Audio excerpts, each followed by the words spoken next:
Good morning. My name is Chris Fox, and today we're talking neuroscience once more, specifically why we get bored at work. So, you've probably noticed, and this happens in other areas of your life as well, that if you do the same task repetitively, even though it was fun to do that task at first, the longer that you do it, the less fun that it is, and eventually it gets to be tedious, and eventually you're like, oh my God, if I have to do this report one more time, shoot me in the head. And I started asking myself, why? Do we progress that way? Why do we get less and less satisfied with the same task? Why can't you watch the same TV show over and over and over and have it be just as entertaining as the first time? Why does it get less entertaining on a new watch through? And the answer, as it turns out, is part of your brain called the ventral striatum. And this really surprised me to learn about, but it basically, imagine the first time you do an activity, it gives you 100 dopamine. If I'm a toy, and I'm going to use my 3-year-old as an example, the first time you give Kalen a toy, he will be extraordinarily excited about that toy. And he'll play with it a lot, and it'll be his favorite toy for a little while. But the more time that passes, the less interest he has in that toy, and eventually he'll drop it entirely and move on to something else. And what was his very favorite toy in the world last week doesn't get the time of day this week. The only exception are things that have a very strong emotional attachment. So if he's got something like Teddy that he sleeps with on a very regular basis and he's very attached to, then Teddy doesn't seem to get dropped or changed. Teddy is a source of comfort, and so my son will always use those tools. But for new tools or the things where my son is expressing interest, I see him really lose interest very quickly in, like, let's say a puzzle. He loves puzzles. He'll do a puzzle 2 or 3 times, and once he's done it a couple of times, he's zero interest and he'll never do it again. Or it'll be a long time before he wants to touch that puzzle again.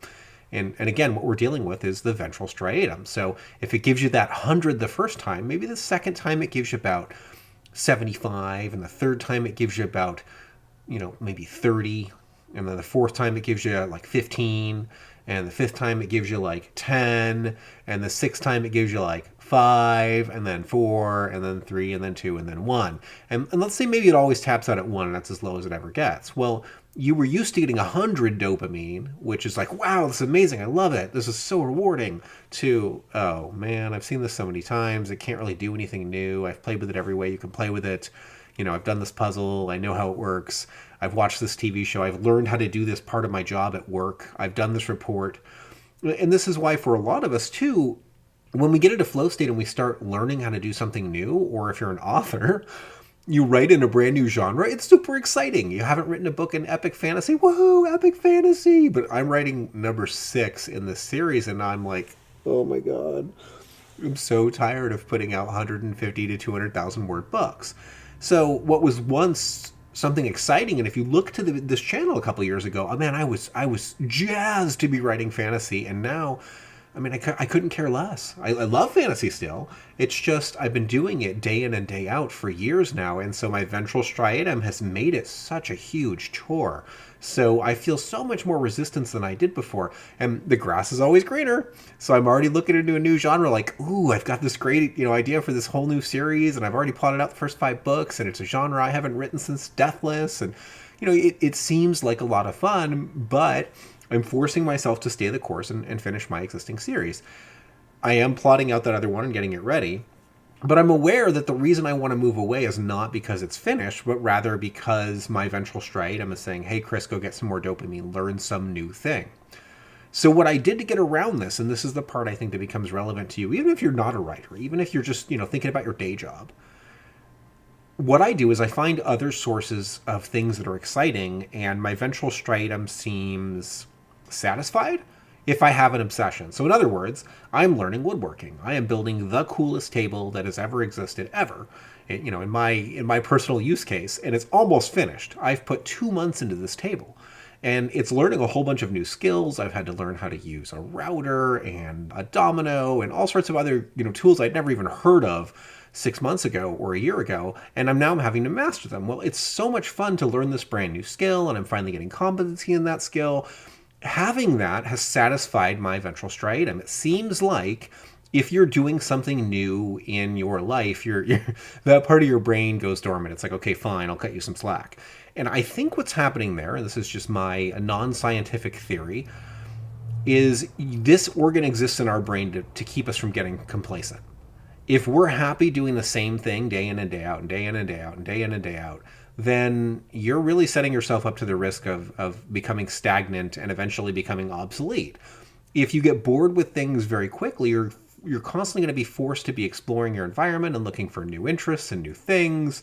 And it's going to force you to innovate, which when you're part of a tribal species becomes very important on a larger scale.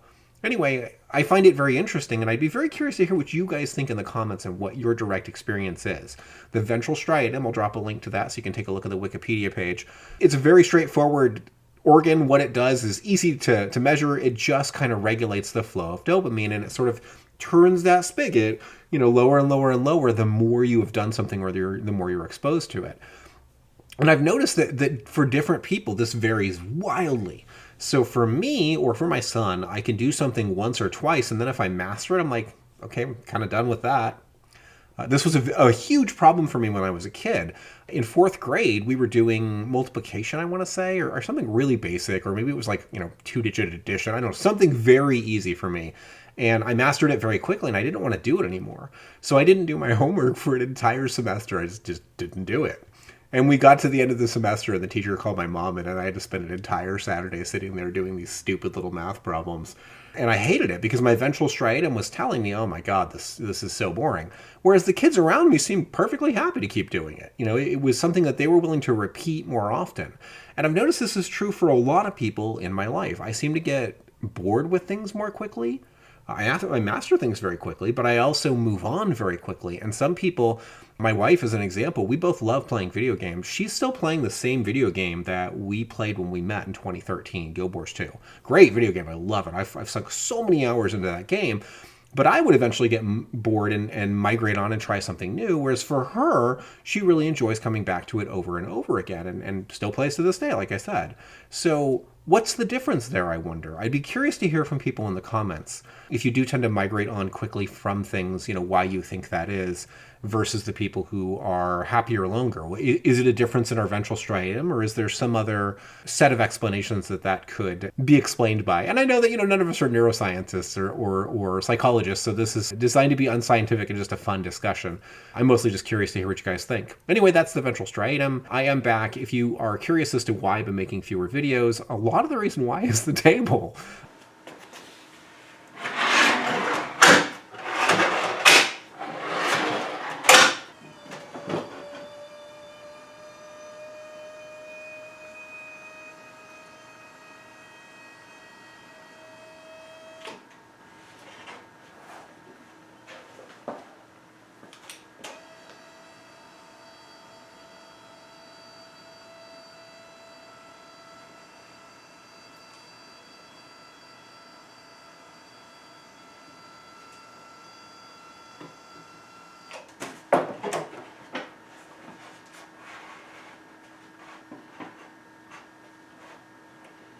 I want to start running D&D games again. I haven't gamed in a couple of years. Time for me to get back to that. Pandemic's over. I'm out of excuses. Kaylin's, in school more. So anyway, I am writing Rat and Demon, working hard on that, but I am also working on other projects. You'll hear more about that in the weeks to come on this channel.